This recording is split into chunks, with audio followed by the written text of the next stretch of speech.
Welcome back. In this video, I'll show you how you can upgrade Windows 11 on unsupported hardware to the newest version of that same operating system, either to 24H2 or 25H2. Let's get started now.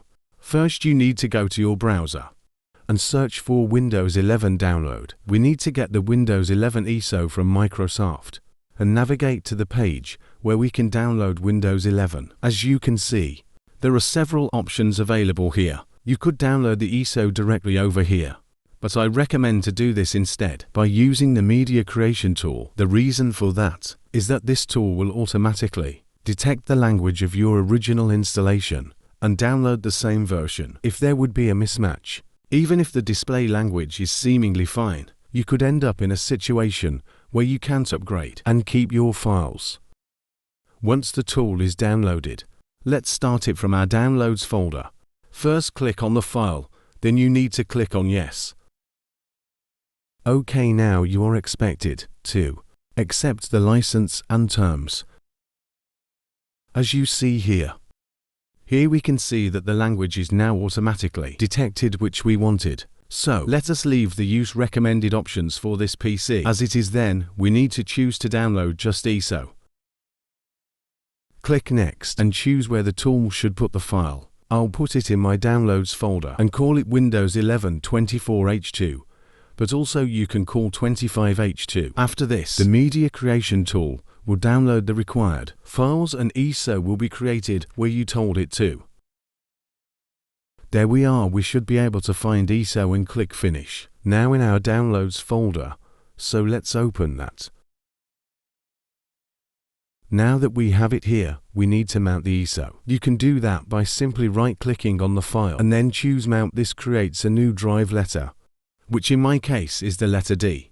As you can see here as well, this is like a virtual DVD drive which has the necessary installation files in it. Now to work around those hardware checks, we need to launch the setup program with a special argument. This is a method that was working for earlier versions as well, and we need to use it as the alternative option, which we use for 23H2. To push a specific update package no longer works in order to continue with the upgrade. Now we need to start the command prompt. So press Start, type CMD and press Enter. In here, we need to switch to that mounted ISO's drive letter. In my case, that was the letter D, if you remember. So I need to type D: and press Enter. Obviously you need to adapt this to a different letter.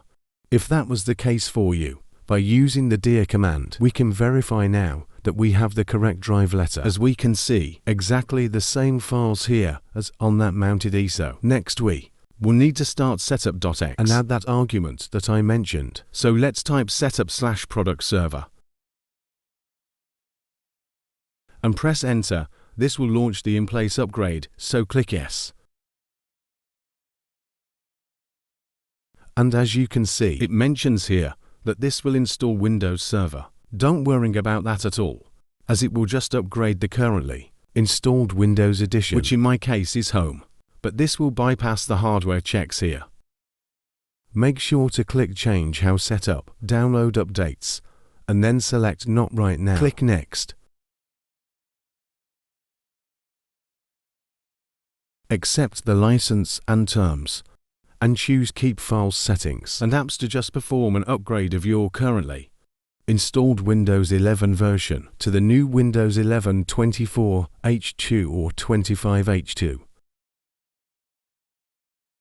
Finally, in here, we already get a confirmation that we'll just upgrade to Windows 11 Home. Now let's click on Install to begin the process. At this point, the version of the OS is getting upgraded to 24H2, and you'll need to be a bit patient.